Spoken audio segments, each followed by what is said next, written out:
Hi, everybody. I'm Matt, And I'm Steve. and this is Marvel Reread Club.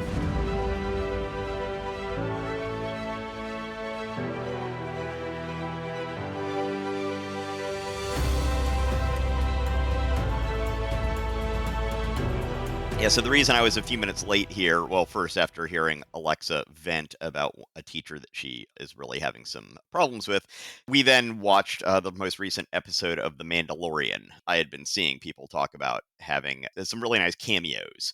So, if you haven't watched this week's Mandalorian yet, I believe it's episode 22 of the series, it does have some delightful cameos in it. This is just my life now because I just recorded an episode of my other podcast in which he keeps telling me about the new season of The Mandalorian, which I have not seen. So I have not seen any of this season of The Mandalorian, so I will have to get caught up. I have been watching a show that is apropos to this podcast. We both loved the cartoon Avengers vs. Mighty Heroes, and then it was Yes. canceled prematurely after 2 seasons in the middle of a storyline and replaced with a show that was more kid-friendly called Avengers Assemble. And I greatly resented this and never watched the show Avengers Assemble in protest because I said, oh, that's just a dumb kiddie show. It's not like the great Avengers vs. Mighty Heroes. Well, then later my son was looking for a show to watch. I'm like, oh, well, Jack's a kid. You should watch Avengers Assemble. And he did, and I watched just parts of it over his shoulder, and I'm like, this is really good. I like this.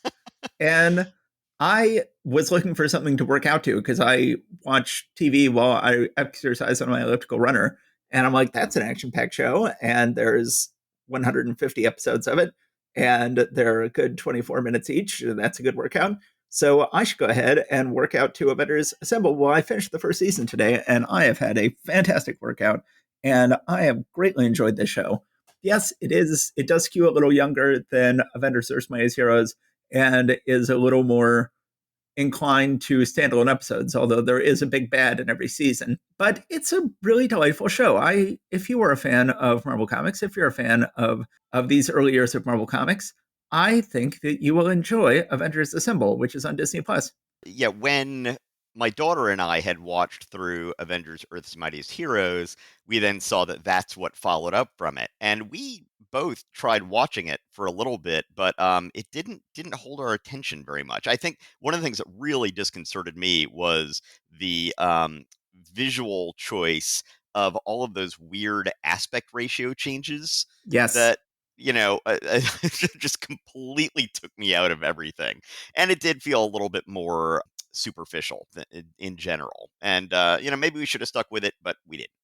No, that's quite all right. I mean, I think that I'm looking for something to work out to, and it's a lot of fun to work out to. But Yeah. it's nowhere near as good as Earth's Mightiest Heroes. So if you're loving Earth's Mightiest Heroes, then this is I've just seen Earth's Mightiest Heroes a lot, and I'm looking for something new, and so I'm doing this and find it surprisingly good, despite the fact that yes, and the aspect ratio changes are quite bizarre.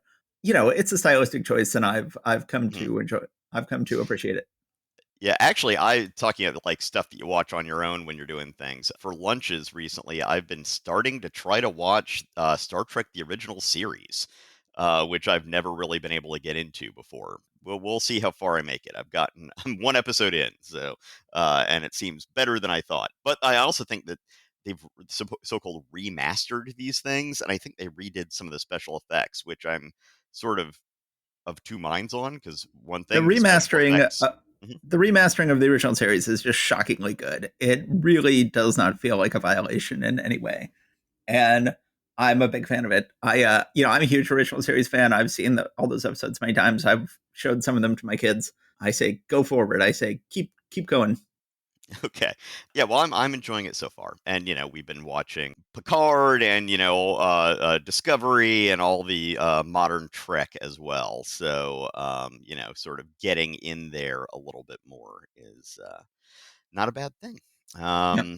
All right. So, let's go ahead and get into some actual funny books here rather Yes. than just space opera and science fiction. So, I am doing the first one here. This is The Amazing Spider-Man number 24, May of 1965. Spider-Man Goes Mad. And both the cover and the splash page of this issue are wonderful. Yes. As a matter of fact, this whole issue is a great one, in my personal opinion. So on the cover, Spidey is sort of crumpling into, like, his hand is over his face, his head is sagging, and he's sort of lashing out at these ghostly images of Sandman and Vulture, while the room he's in is upside down and askew at like a Batman TV show angle. It's just really a fantastic image there. And the splash page is kind of similar, although here Spidey is on a psychoanalyst's couch, writhing in distress, while once again seeing ghostly silhouettes of his various villains. Then you see this very sad and concerned looking psychoanalyst who's wearing an earpiece conspicuously, which will be Yes. be important later. So this is just mighty script by Stan Lee, powerful art by Steve Ditko, a lot of lettering by S. Rosen. All right, Yes. so Although nowhere near as much lettering as we will get in some of the other non-Lee scripted books this month, which have just an obscene amount of text in them. But this is a perfectly normal Lee amount of lettering. yes, we start out with Pete taking a COD. CODs are a little bit old for even me and Matt, but I do remember ads on TV saying, that you could pay for things COD. It's cash on delivery, where the postman would actually show up at your house with the thing that you've ordered, and then you have to actually give cash to the postman. So a new hat for Aunt May has shown up, and Pete pays the guy, and he's I should realizing just say, should we do a 10-minute timer on this? I should do a timer. I say Yes. this as we are describing that the package is a hat. I am like, I think we need a timer. You have a 10-minute clock. It is counting down. Okay, so Pete decides that he needs to go out and make some more money because they are running low on money after paying for the COD. Then he finds a robbery, sets up his camera, comes down, does his thing, and he's like, all right, I've gotten some great photos. I'll be able to sell Jameson. And then there's Foswell. So Foswell, once again, here in the story, he happens to run into the same thing. He wants to interview Spider-Man for an article. He's like, no, I can't do that. And then he realizes that he has to throw out the film that he just took. Even though it's great photos, Foswell knows that he saw Spider-Man there and did not see Peter Parker there. And so he's like, I can't do this. So he goes by the Daily Bugle anyway, and we have a really fun sequence with Pete trying to hide from J. Jonah Jameson because he doesn't have any good photos, and he's hiding behind Betty's desk, and she is, kind of messing with him and pushing his head down so he won't be seen. Ditko does a really nice job here of making it believable, and this is the sort of thing where, it might be hard to convey that she is hiding Pete under her desk in a way where she accidentally knocked some letters off her desk. And it's excellent storytelling by Ditko, where it really feels like, oh yeah, I can see how she would accidentally knock those letters off her desk while hiding Pete. Yes. There's a little bit more about he sees another letter from Ned Leeds and he gets all upset. So then he heads out and he's like, this isn't any of my business. I shouldn't be worrying about this. J. Jonah Jameson then comes up with a new idea that he is going to get other people to talk about how bad Spider-Man is. So he goes out and has all these sort of, leading questions and push interviews, as it were, about what a menace Spider-Man is. And people are, doing what they're told to do because they want to be in the paper, basically. Yeah, it's very, And very funny here. It's like, why do you, says, I'll get your answer on tape. Why do you hate Spider-Man? A nice young lady says, but I never said I do hate Spider-Man. He says, look, do you want your name and picture in the paper or don't you? And she says, well, give me a minute. I'll think of some reason, which is a nice bit of social satire of the way news is generated, especially, say, Fox News is generated. And it is nice, sharp social satire from Ditko and Lee. so, of course, Flash Thompson at one point comes up and gives the reporter what for, doing this dishonest interviewing. So I guess that it just happens to be that Pete and Liz Allen are nearby where Flash Thompson just did this. They're talking and he's going to help her study. And then Flash sees them and he's like, oh, I'm going to prove that I'm the one that she wants. And she has clearly really transferred her allegiance from Flash to Pete at this point. Oh, yeah. And is really just rubbing Flash's face in it, too, in this case. Jameson's plan is going well. Everybody is hating Spider-Man because everyone thinks everyone else hates Spider-Man. And then this European psychiatrist comes in and into the Bugle and says, "Hey, I've seen all this stuff about Spider-Man that you've been putting in your paper. I think that he is really about to crack up, about to have a mental breakdown because of his psychological problems and what he does about dressing up and pretending to be another person and all this sort of stuff." So Jameson just thinks this is fantastic. It's like, wow, medical opinion that this guy is literally mentally ill. This is wonderful. So then he's going to go print an extra. It comes out. Pete starts doubting himself. He's like, wow, this is an actual psychiatrist who's saying that I've got these problems, and maybe I am having some problems. I don't know. This reminds me of Miracle on 34th Street, where the young employee of Macy's is convinced that he has some sort of complex by the staff psychiatrist, and then Kris Kringle finds out that he's convinced this innocent young employee that he's got some sort of deep-seated neurosis, and goes to confront him and bashes him with his cane, and that's that is the big. I guess so. Yes, indeed. Pete shakes Flash off his tail by using his spider signal, which, once again, the spider signal never made any sense to me whatsoever. But he's able to distract Flash with that in order to get him off his tail. We then see a conspicuous black cat near Spider-Man as he's swinging around, followed by he starts hallucinating that Doc Ock is attacking him. Now, they make it clear that it says, "I've never known him to move so silently, so noiselessly, like a jungle cat." So he's not making any sound whatsoever. And then Doc Ock just seems to disappear. And then the same thing happens with Sandman showing up under his feet. Then he tries to attack Sandman and he disappears. Again, we see the black cat. Not uncoincidental. He's starting to really worry. He swings off elsewhere, and we once again see a bat. Again, not coincidentally, or not in coincidence. Anyway, one way or the other. it's significant. And then we see Spider-Man thinks he's being attacked by the Vulture. Once again, it's completely silent, and then the Vulture disappears. So at this point, Pete really is in pretty severe distress and anxiety. And he goes back to his home. Then Aunt May walks in, and he is just like, I can't deal with her right now. I'm afraid I might be crazy. So he just bolts out the front door without even saying anything to her, leaves the door open, just runs. And really fantastic art and colors on page 12 of Pete. We get, again, beautiful Ditko cityscapes, as we'll see in Doctor Strange as well, of Spider-Man running along the roofs of New York City at night, and then his scenes of just being in utter mental turmoil at his house are really evocative from Ditko. And then there's a great close-up of he's colored red as he is staring directly into the panel and freaking the hell out, and very effective. Yes. Apparently, they had published the psychiatrist address in the paper because back in these days, doxing was not a thing because you couldn't just, Yeah.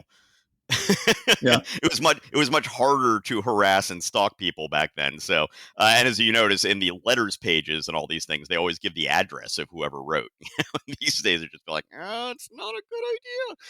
So, but he has the address, so he goes to Dr. Reinhardt's house, and the door's open, and he walks in, and then he sees another door open at the end of the hallway, and he walks over there and opens it, and everything's upside down. He walks in, and Spider-Man is now on the ceiling, and the doctor is, upside down, and the panel that Steve Ditko draws here is just fantastic, especially and I guess I don't know whether you should which of the three primary creators you should give credit to for the upside down word balloons that the psychiatrist is speaking, but it really just kind of gets that disorienting quality of the upside down room across. And of course, it's a problem for me reading these comics on an iPad, where it's impossible to read upside down text on an iPad, because every time you try turning your iPad upside down, then the image flips. And it's always annoying to me when I have to read upside down text when I'm trying to read on an iPad. So, and I will point out that there is a piece of modern art, looks like maybe a Joan Miro on the wall back there. I bring that up because that's going to be part of the details that are going to come up in a little bit. The Doctor then tries to chase Spider-Man out, chase Spider-Man down. I don't know exactly how he gets down from his chair nailed to the ceiling in order to run after Spider-Man, but he somehow is able to pull it off. And then Spider-Man runs out, and he now gets into a waiting room, which is also upside down. Well, they And make it clear, they never say this in the dialogue, but it's clear from the visuals later on that the yes, rooms are actually on tracks that can flip around. So I assume right. he flips the entire room around and then just gets out of his chair. Well, which must be Yeah. nailed down, but somehow he gets out of his chair and goes and finds Spider Man. Yeah, so there are duplicate rooms that can slide back and forth and be behind the same door, and it also Oh, looks as though there's a there's your gimbal. timer. It also looks as though there's a gimbal that can rotate things around. Oh. Anyway, But we'll get to but that. the thing is that doesn't make any sense is that in these rooms that are being turned upside down and flipped around, there is specifically shown that there is a bowl of fish. And you would think like, okay, somehow, I mean, it would take, I mean, let's go ahead and reveal the ending of the issue. This is Mysterio, and this is Mysterio doing all these things. And you would think like he's just showing off if he's having, an actual bowl of goldfish that can turn upside down and turn right side up. But you would think at the very least the fish inside the goldfish bowl would not be turned the right way. But anyway, It's like, oh, that goldfish is dead. It's upside down. The reason I pointed out that modern art earlier is that then when he brings Spider-Man back into the right side up version of that room, that exact same piece of modern art is above the couch, yeah, which I think is a nice touch. Just to make it be clear that anyway. So then the psychiatrist is talking to him through his distress and is about to get him to finally start psychoanalysis and give up his secrets. Meanwhile, Foswell has investigated this guy and figured out that he is not who he says he is. And Jameson is afraid that this is going to, backfire on him badly. So he runs out. We have a funny situation where he happens to run into Flash Thompson, who then is chasing after him, trying to harass him about harassing Spider-Man. yeah, it's a funny sequence. Yes, Jameson runs into the psychiatrist's house himself, and right as Spider-Man is about to give up his secret identity, Jameson bursts in and ruins the whole thing. Then the special effects that Mysterio is using start malfunctioning. There are these lights that are shining everywhere. There's a chase through the upside down rooms, and then we rip off the, of course, lifelike mask and find the ugly dude who is Mysterio. He then explains how he did it, and yeah, there are, like you were saying, rooms that are on like conveyor belts to where you can have two different versions of the room be behind the same door, and down at the bottom right you see a thing that looks like a gimbal. And then he's also talking about how the bat and the cat were both projecting things. J. Jonah Jameson recognizes at this point that because he burst in at that exact moment, Spider-Man is not ruined. Yeah, And but for J. Jonah Jameson, he would have been. And Flash is still here for all this, and he just thinks this is awesome. It's like, hey, it was me. I chased him in here. I did oh, it. yeah, it's interesting who ends up being the hero and the villain in this issue. Like, first of all, number one hero of this issue, Frederick Foswell, who exposes the fake Mysterio therapist and brings the evidence to Jameson. Second hero is Jameson himself, who instantly realizes, like, I'm going to take down this guy now that I know he's a fraud. Third hero, Flash Thompson, for trying to, stand up to the funny reporter and standing up to Jameson and chasing him here and accidentally bringing everything down. Actual Spider-Man, not in the top 5 of heroes of this issue. he, uh, No, he's really not. he just sort of lucks out that the whole plan falls apart before he reveals his identity.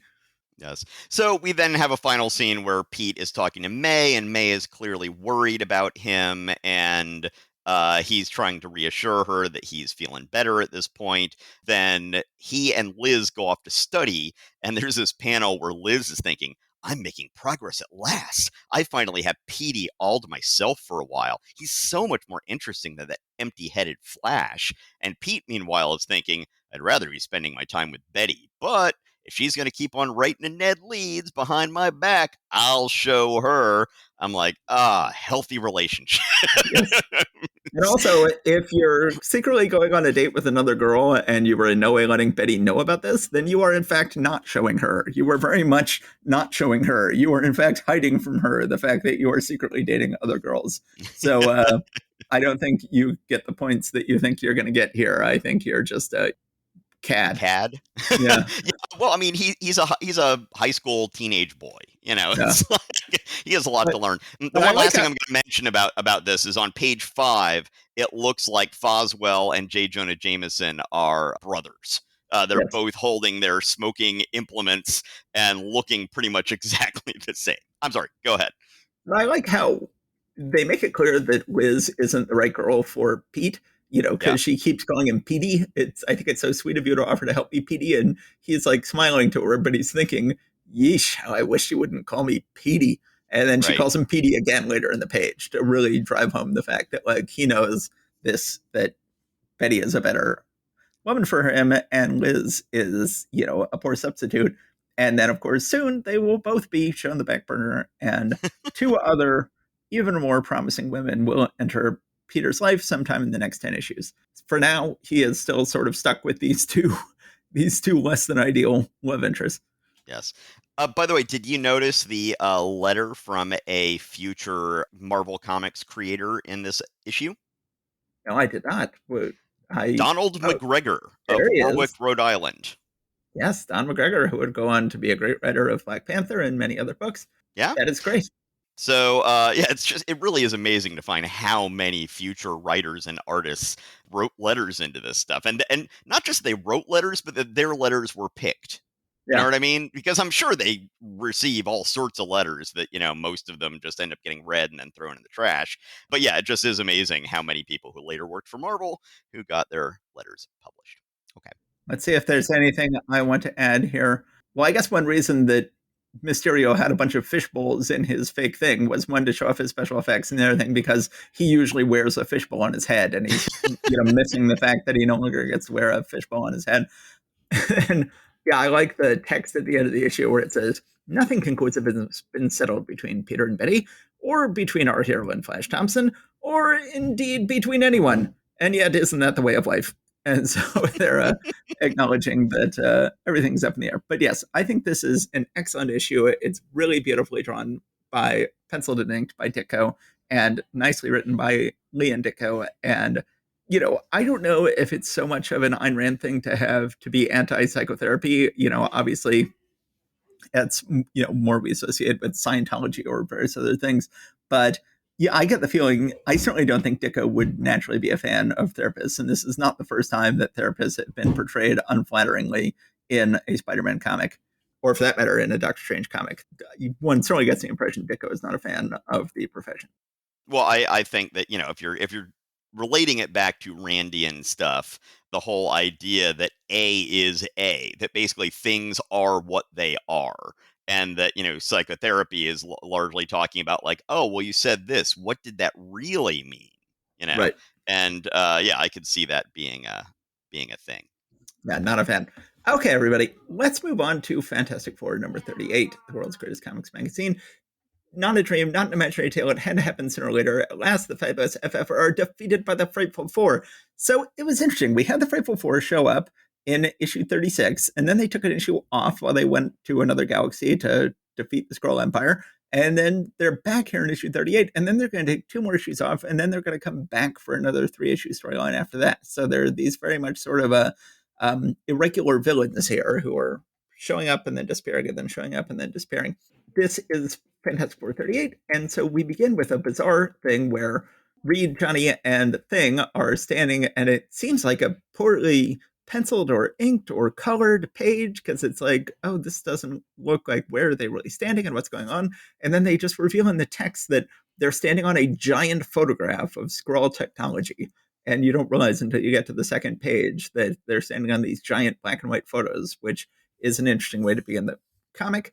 Reed then gets his hair mussed by Invisible Sue, Oh, And then, let me point out, you were saying that last issue was our final issue with Chick Stone, and we get a reprieve for one more issue here. yes, so this issue is Lee, Kirby, and Stone. And then next issue, Frank Ray will step on. So this is the final issue of Stone. I double checked that. I was wrong. This is the final issue of Stone. Next issue, we get Frank Ray. Then we get 3 terrible issues of Coletta, including, unfortunately, the annual. And then we get Joe Sinnott. Joe Sinnott is coming. I can't wait. But so then Sue, Invisible Sue, musses Reed's hair. They're all then trying to grab Sue. Ben then grabs her and spanks her, unfortunately. And and then they're all tossing her around. And then Johnny is like, this is getting too mushy. I am going to go. He actually sees the wizard. And then it's like, am I seeing things? Is that a man floating up there? And then the wizard's like, the torch, I must vanish fast, and gets away. So I guess the torch convinced himself he was just seeing things. The wizard goes back to the log cabin where he's been hanging out with the Frightful Four. We see Which that reminds me of which reminds me of the log cabin the Fantastic Four were hanging out in their second issue. Yes. So when we met the Frightful Four 2 issues ago, I was like, I thought that Pastepot Pete became the Trapster when he joined the Frightful Four, but he didn't. Well, now he does. So in the second appearance of the Frightful Four, Pastepot Pete says, I'm through being called Pastepot Pete. It sounded too much like a comic title. From now on, I'll be known as the Trapster. That's a name with dignity, with drama to it. And then he explains that now he's going to just use his paste to stick various devices he has onto people and injure them in various ways. And he's not mainly just going to shoot paste at people. And Madame Medusa is into it. She says, the Trapster, your new name has a thrilling ring to it, and you look most impressive in your new costume, my handsome one. She is into this. He says, thanks, Medusa. You're pretty easy on the eyes yourself. Meanwhile, the wizard starts whipping everybody around the room to remind him that he's in charge. We then cut to Sue, who has gone to a fashion gallery to get designs for her trousseau. So what exactly was a trousseau? I didn't look that up. I don't know. Maybe, would it be your train? Maybe. No. This was something where it was like a little wicker basket that was involved in getting married. It's like, oh, I've got additional. I guess it's the clothes you change into after you change out of your wedding dress or something like that. So then Sue is supposed to get fashion designs for her trousseau, and then the fashion designer comes in with very, very chic cat's eye glasses. But it turns out, whoops, it's Medusa. And she's like, those trousseau clothes were designed by the wizard. The wizard helped me to create them. It's like the wizard. And then Medusa wraps her up in her hair, and then Trapster comes in the door and wraps her up in paste, and then the wizard whisks her out of the door. We then, once again, have the news cycle moving very fast because the Thing finds out Sue has been kidnapped from the newspaper. Ben then goes back to find Reed essentially searching for Sue using his. So By the then, way, a trousseau, the clothes, household linen, and other belongings collected by a bride for her marriage. yes. So then he finds that Reed is using his trans-hemispheric video network, trying to search everywhere for Sue. We then cut to the Frightful Four, who have gone to a remote Pacific atoll where underground nuclear tests have recently been abandoned by a powerful Asiatic power, presumably China, I guess. I don't know if there were any other powerful Asiatic powers or nuclear powers, certainly. So Well, then I think that sometimes Russia was sort of thought of as Asiatic, as in like we're the West and they're the East. But yeah, probably China. So then they set up Sue next to a big bomb and waiting for the Fantastic Four, but then they seemingly get tired of waiting because they go ahead and send a ship over to where Reed, Ben, and Johnny are, and they are presumably in the ship, but then Johnny is trying to get in it, and then sand comes flying out and smothers Johnny, and then he gets wrapped up further in stuff when he gets inside. So the Trapster, of course, has paste, but instead he's using my latest trap, asbestos tape, operated by remote control. So at this point, they've already kidnapped Sue and brought her to the atoll. Now they kidnap Johnny and bring him to the atoll, finally managing to lure Reed and Ben there as well. They get in a huge fight on the atoll. Sue, there's an awesome sequence where Sue rescues herself by slipping her force fields inside her paste-bound hands and gradually expanding it. It's a nice sequence. And Yes. they are essentially defeated by the Frightful Four, who then take off and leave them there, and then nuke the island. They nuke the atoll, and I don't know if they ever specifically say it's nuclear, but they basically they nuke the atoll. they take off, and then I guess they just assume, well, that's it. The Fantastic Four are dead. Let's go on and continue on with our lives. We then cut back to the Fantastic Four who are there, and we see that they are alive because they are within one of Sue's force fields. And Ben, for some reason, has half turned back into Ben Grimm. But they point out that Sue is unconscious, but she is still maintaining her force field, which is odd. Yeah. But I didn't know she could do that. And then this seems I, like I, this huge. I don't think that Stan Lee knew that either. Yes, until he learned it from Jack Kirby here. He's like, okay, Jack, I guess she can hold her force fields when she's unconscious. So you would think that this would be a massive cliffhanger where it's like, okay, let's get to the second part of this big battle or the third part of this big battle with the Frightful Four next issue. But no, next issue is a completely different storyline. We're about to have a two-parter with Doctor Doom and Daredevil, and then the Frightful Four won't be back for 3 issues. So that's all very strange. I think this is a perfectly fine issue. I like the Frightful Four as villains. It's nice to see them give the FF a run for their money and have a big epic fight.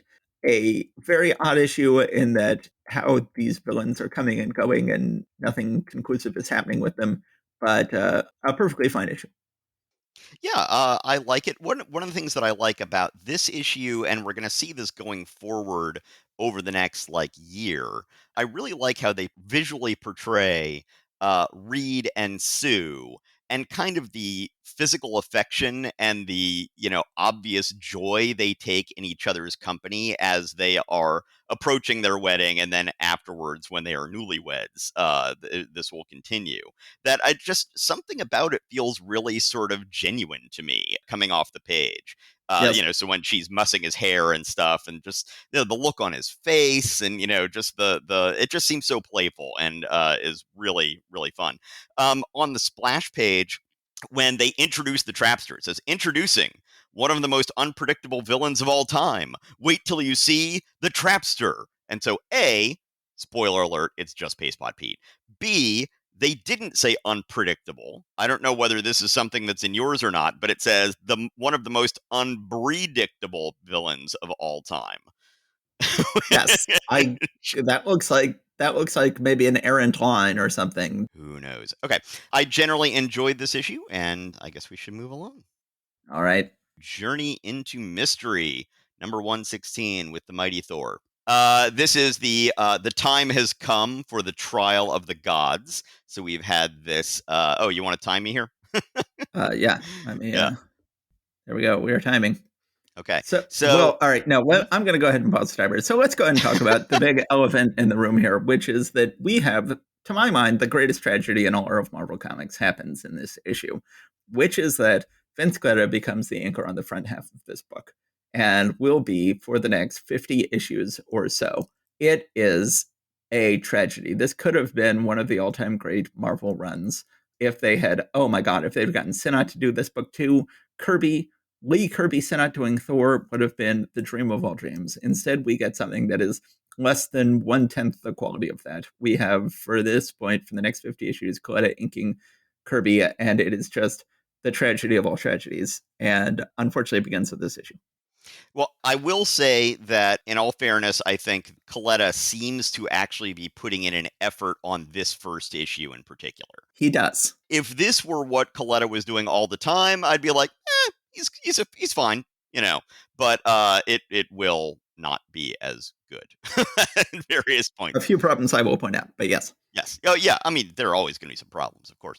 Written by Imperial Stan Lee, illustrated by impregnable Jack Kirby, so he can't be pregnant.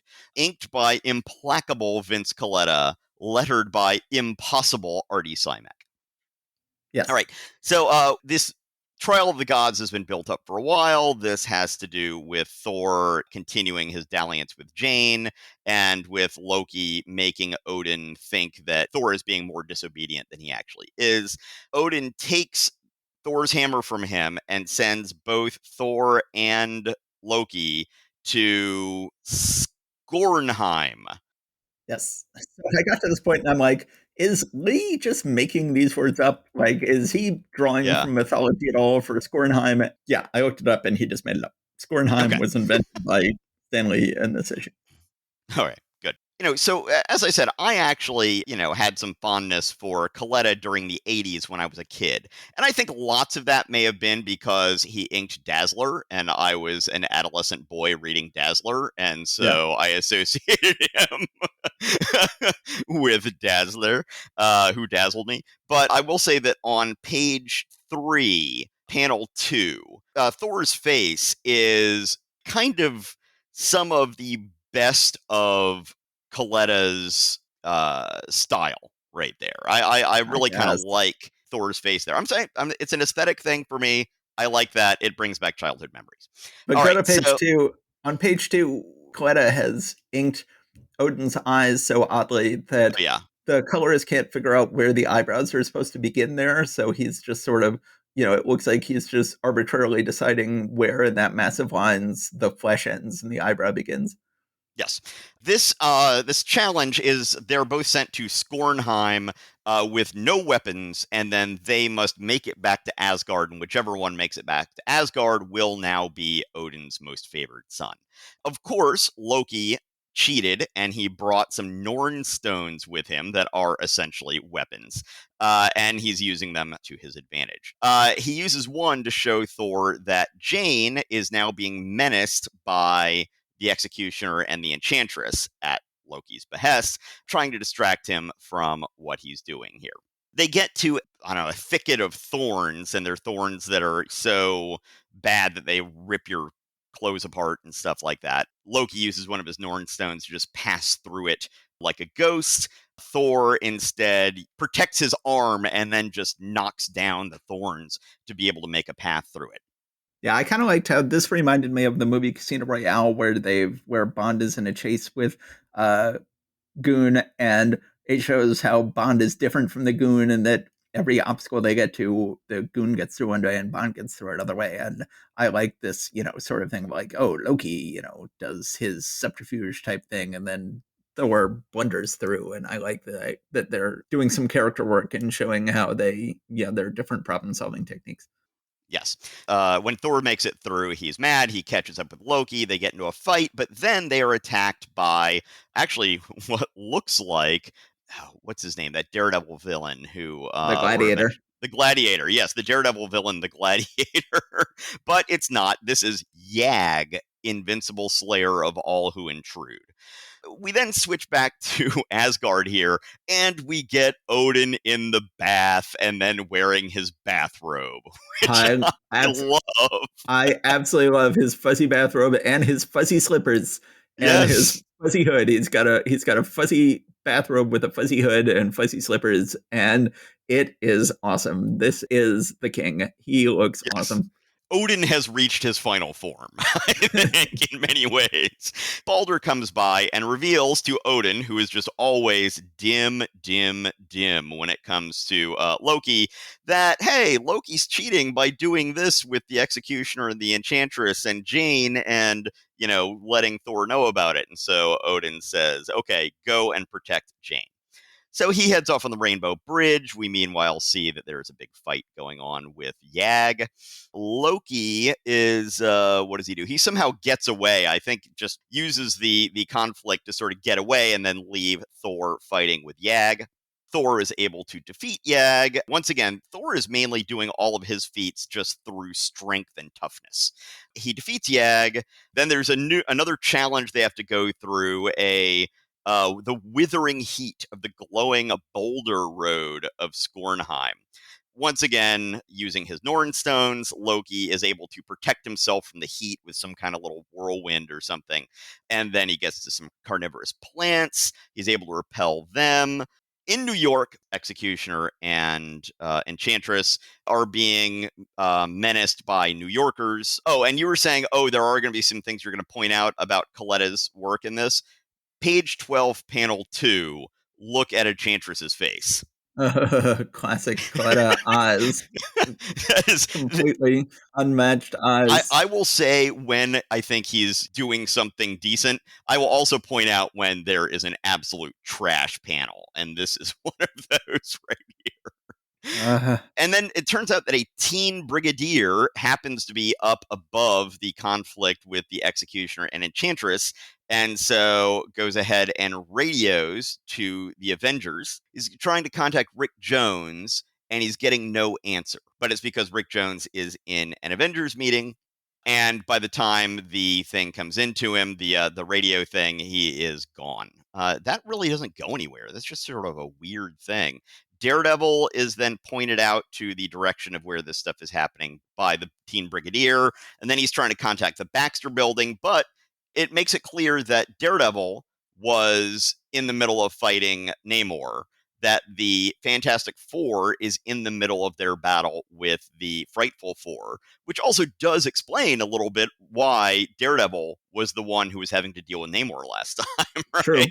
If they're specifically showing how all the other superheroes are busy right now.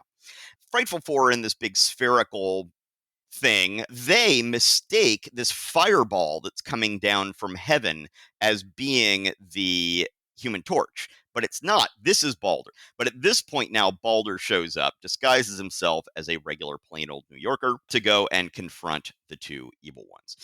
Back on Skornheim, Thor is now making it through that same arid, parched desert, but once again, just through endurance and stubbornness, is making it through on his own.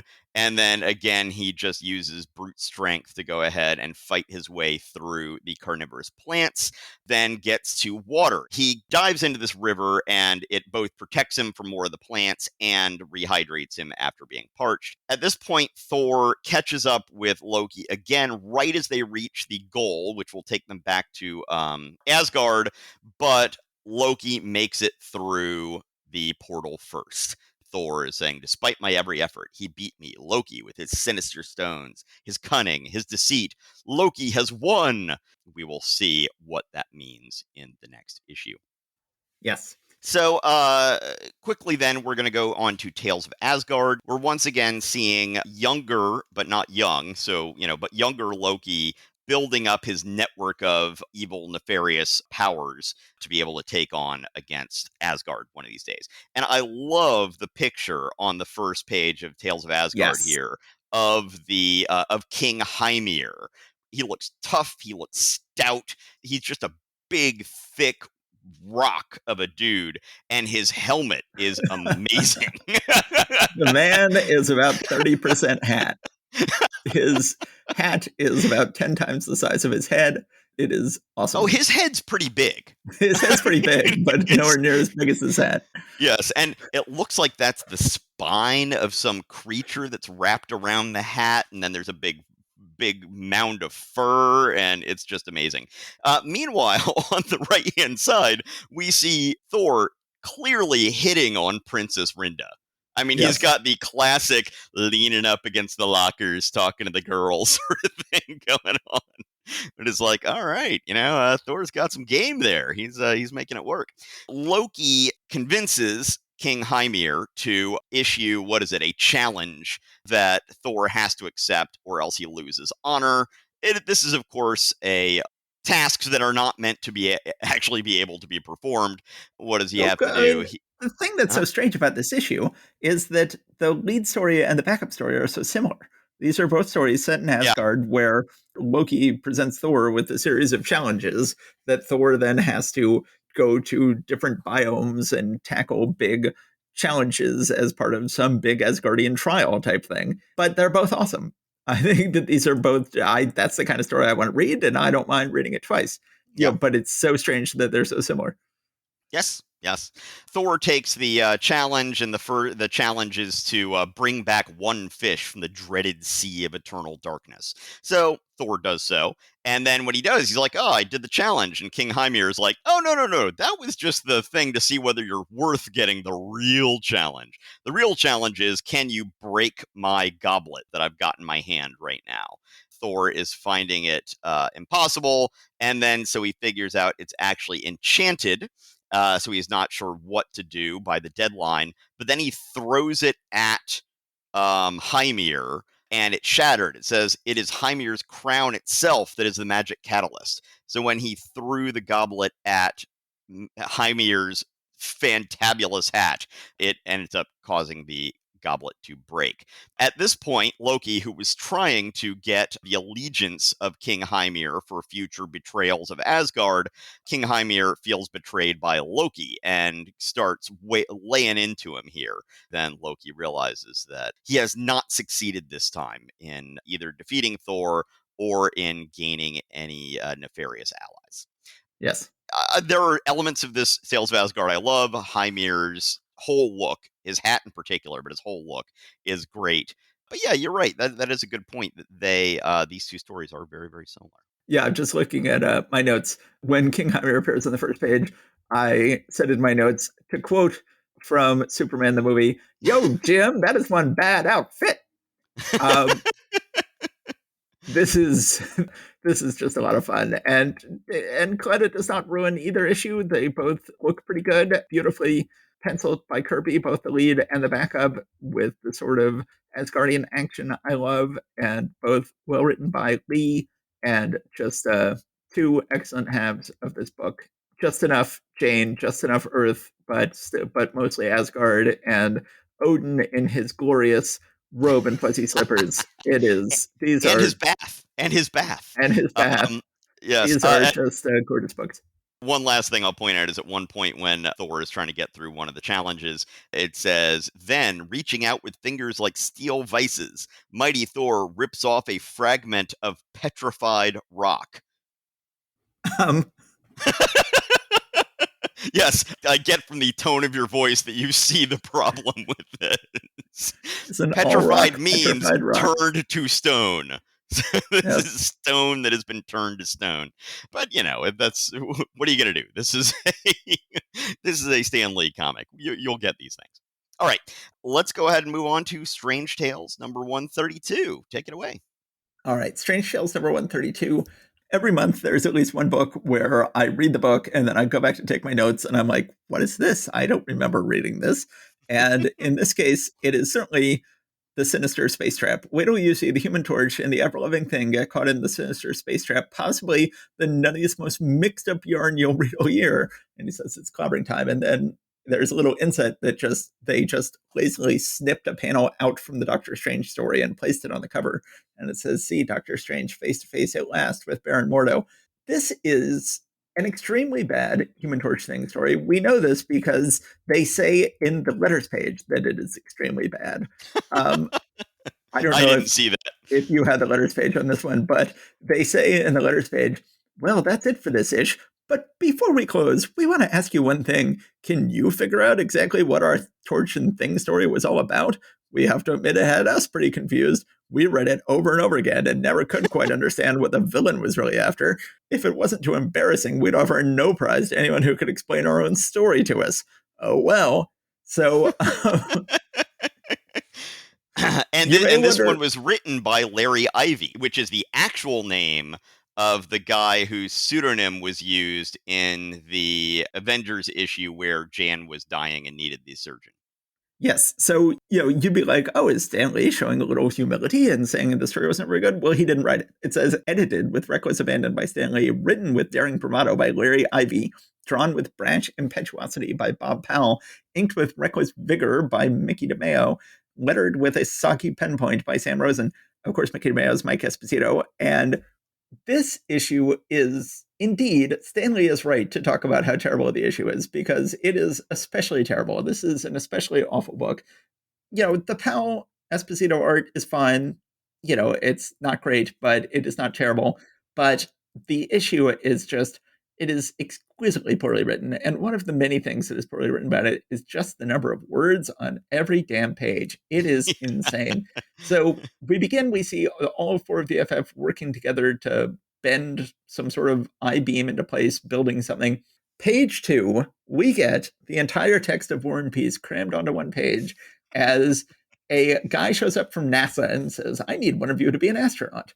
Now, of course, they all four are Finn astronauts. That's how their whole story began. But we then go to a lot of text to explain why it has to be Johnny. Well, of course, why? Because this is Johnny's book. But they explain, the thing is well, given that I am the pilot, I should be doing it. And then Reed says, I'm afraid you to be too heavy, Ben. I think I'd better volunteer. And then the NASA guy says, "You were right about the weight, Richards, but I think I'd prefer you to act as liaison. And of course, we don't want the notoriety of a girl astronaut on this particular job." Ew, yuck. She might put cooties in our space shuttle. Says, in other words, it's up to our junior firefly, but at least I can help this pipsqueak out on the groundwork, can I? I'm afraid not, Mr. Grimm. So then Johnny is going to go be the Essentially like a astronaut. spy, right? I mean, to because they think that that one of the rocket scientists is nefarious, which of course many of our rocket scientists actually were Nazis. But isn't that basically what he's doing? He's like there to try to turn up the evidence that this guy with the monocle and the goatee and mustache and the like combed over Hitler hair is actually as evil as he's drawn. I could not understand the story. Okay. I, like Stanley, could not understand the story or what the villain's motivation was. And I have the backing of none other than the great Stanley himself in giving me a pass to not understand this story. They then meet the guy with the monocle and the goatee. They say that Professor. Oh, I see. Oh, I see. It's Johnny who is going by the alias Doug Brown here. I see. I Yes. thought that was the guy. Do we ever find out Professor Jack's name? Anyway, he's just called Professor Jack. Is that a first name? Is that a last name? I don't know. Johnny is introduced to the sinister monocled scientist under a fake name. I see. And so that's why Johnny then has to cover up the fact that he's flying around as Human Torch and is then melting the wall back into place when he flies through the wall. And then Professor Jack comes in and says, "What's that burning smell?" And the room is a lot warmer than when I left. He's wearing his Fantastic Four outfit underneath a trench coat, but apparently the guy has not figured this out. I had not realized, okay, when I read this story twice before, that he did not know this was Johnny Storm, which is absolutely insane. Johnny checks in with Dory Evans before he leaves. She's upset with him, but then she goes back to the thing later and says, "Oh, go tell Johnny I forgive him." Ben goes there and has to save Johnny's life when a water tower almost falls on him. And then, oh my God, just so much text. On page 6, so much text. I could not read it. I read the story twice. I could not follow it. Johnny goes up in his rocket ship. Thing is caught in a bunch of magnets. Johnny is orbiting the Earth and is told by Professor Jack that you have put my magnets into orbit to help me take over the Earth, and now I'm going to dissolve your ship with acid and show you on the monitor that Ben is going to be killed by my magnets. But Ben then does the one thing you couldn't count on him to do when he's caught by magnets. He reaches out his arm, and that enables him to escape. And then Johnny does the one thing you wouldn't think he could do when his ship is dissolved by acid. He lets himself fall into the atmosphere again and flames on. Either of these are things that, in fact, you could have easily predicted they would do. And they then converge on Professor Jack and they knock him down. His monocle goes flying. By the way, the monocle comes and goes over the course of the story. Sometimes it'll suddenly disappear in the middle of the scene. And they are both very happy. And then Johnny goes back to Dory, who is happy to see him.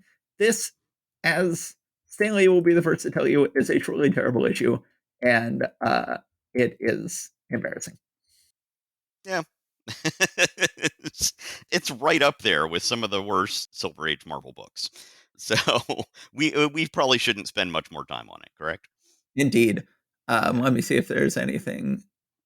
Oh, I did think it was funny, just from an entirely juvenile point of view.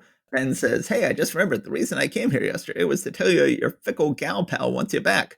And Johnny says, "Hoo ha," which, of course, hoo ha can be a euphemism for female anatomy. So Johnny is maybe revealing too much there. So let's go and go into a much better half of the book. One of the most stark differences between front and back half of the book we're ever going to read in Marvel Comics. In the back, we get part 3 of the big Doctor Strange epic, Doctor Strange, Master of the Mystic Arts, face to face at last with Baron Mordo. So after a symbolic splash page, we have Ditko at his absolute best showing the noirish city. Now, you would think, like, this has nothing to do with Doctor Strange. Doctor Strange is not a noir book, but it is a noir book. And as Doctor Strange arrives back in New York City in the middle of a thunderstorm, it could not be more drenched in noirish atmosphere. It could not be more gorgeous. It is absolutely wonderful. Doctor Strange then is smart enough to go like, before I go back into my house, let me go ahead and investigate it with my spirit form to see if anybody is there waiting for me. Indeed, Mordo has taken over his headquarters and has someone there waiting for him, who then senses his spirit form, sends out the crimson bands of Cytrak to envelop the house, but Strange just very, at the last second, manages to slip through two of the bands. There is one moving away from the other to allow a new band to pass through. I have a second in which to act. The Vishanti be praised. I've done it. One of the things I just really love about this epic is how much Strange has to rely on good old-fashioned know-how and physical means to get done what he has to do. And this is one of the best. Strange is like, what am I going to do? Magic guy's in my house. He's keeping me out magically. And then he sees a costume shop where they sell a apparently crazy wizard costume. And he's like, yes, I'll buy one of your crazy wizard costumes, please. And then he dresses up as a crazy wizard who seems to be shorter than Doctor Strange, which is a little strange. But then he bangs on his own door and says, open up, Doctor Strange. I know you're in there. I saw a light at one of your windows. I've come to challenge you to match my magic powers against yours. Guy inside is like, some costumed oaf who cannot suspect what he's blundering into stands outside. I must dispose of him at once. Then Doctor Strange, pretending to be a crank, is angrily demanding to meet Doctor Strange, and while the other guy is trying to like just deal with him, Doctor Strange then turns around and just clocks him, punches him out, and then runs in. He then finds what I think is usually seen as the orb of Agamotto, because I think the thing that Doctor Strange has in his chest is usually called the Eye of Agamotto, but Lee seems to get confused here because then he calls I don't think they've really solidified that yet. But yes, eventually that is what they settle on, but at this point they haven't really solidified that. But then Doctor Strange looks into his orb, but it's been booby-trapped by Baron Mordo, who is talking to Dormammu on his little Zoom call there. And this is the first time we've met any resident of the Dark Dimension besides just Clea and Dormammu. We see Clea just sort of in an actual like house talking to somebody. She is worried about Doctor Strange, of course. Baron Mordo shows up to confront Doctor Strange. They have a big light show where they shoot lights at each other for several pages, including the panel that was snipped to be used on the cover. Dormammu realizes in order to win, he's just going to have to completely take over Baron Mordo and attack Strange with all his might. And Doctor Strange finally catches on to what's going on. He's like, Mordo, you've changed. And that voice, I've heard it before, but where? Of course, I should have guessed. I should have known. And just before Doctor Strange can presumably announce, you've been taken over by Dormammu, he is knocked out and goes into the swirling Stygian void. And that is the big cliffhanger on this issue. This is an awesome issue. I love it. I love the plotting. I love the idea that he has to dress up as a crank in order to get into his own house. I love the noirish atmosphere. I love everything about this issue. It is one of my all-time favorites. Yeah, it's great. But one thing I will say is there are a couple of panels in here, like a few of them scattered throughout, that almost look like Gil Kane to me. And, this is probably one of those things that's just complete coincidence, but, you never know who, it was an insular world of various comics artists in New York back in those days. So who knows? But on page 4, one of the pictures of Doctor Strange in his crazy wizard outfit looks very Gil Kane to me. And then the first panel on the next page, page 5, he also looks very similar. Yeah. Once again, this is probably just me looking at things and reading things into it, but who knows? But that's it. Good half of an issue. Yes. This half the book is worth the 12 cents. Yes. This half the book is worth $12. That more than makes up for the fact that the first half of the book is not worth the 6 cents it cost, or indeed even 1/6 of a cent. And one should note that in the back, Stanley does not have any complaints about the second half of the book. He does not go like, by the way, the second half of the book sucks too. This all sucks. Why am I doing this? This thing's I'm ruling over an empire of crap.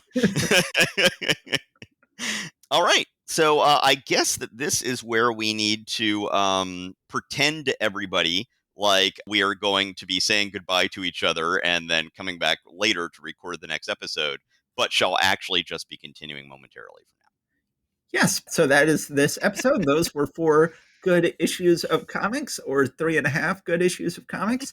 And I think that this was a lot of fun. Absolutely. All right. Well, thank you, everybody. As always, stay safe out there, and we look forward to seeing you again. Okay. Bye, guys. Take care.